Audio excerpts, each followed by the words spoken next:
থেকে প্রেসক্রিপশন না নিলে জীবন সুন্দর হবে না। কোরআন থেকে প্রেসক্রিপশন না নিলে সমাজ সুন্দর হবে না।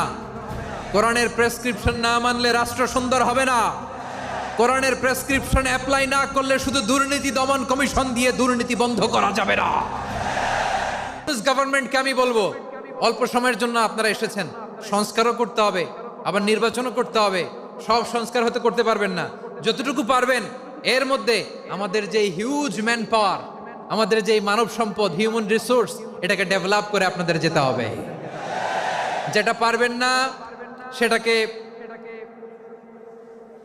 পরবর্তী নির্বাচিত গভর্নমেন্টের কাছে রেখে যেতে হবে, যে তারা যেন করে, তাদের কাছে আপনারা এটা রেখে যাবেন। স্বাধীনতার পর থেকে শুধু শাসকের হাত বদল হয়েছে, আমরা কিছু পাই নাই, ঠিক কিনা বলেন? শুধু ওনাদের দোষ দিয়ে কি লাভ? একদল খাইছে, আরেক দল খাওয়ার জন্য রেডি হয়ে আছে। আমরা এরকম চাই না। আমরা চাই স্বাধীন সার্বভৌম বাংলাদেশ।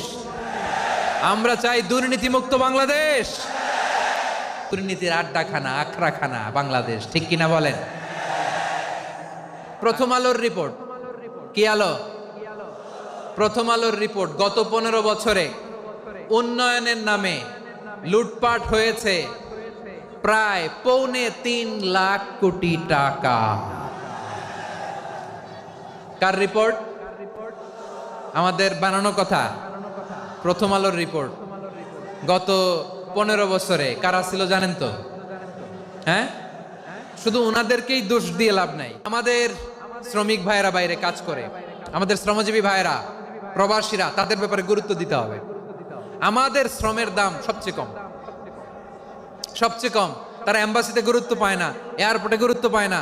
এই সরকার অবশ্য তাদেরকে অনেক গুরুত্ব দিচ্ছে। এভাবে হিউম্যান রিসোর্সকে ম্যানেজ করেছেন, যার যেখানে প্রতিভা কাজে লাগিয়েছেন। আমরাও যদি করি, আমাদের বাংলাদেশের চিত্র আমরা পাল্টে যেতে পারবো।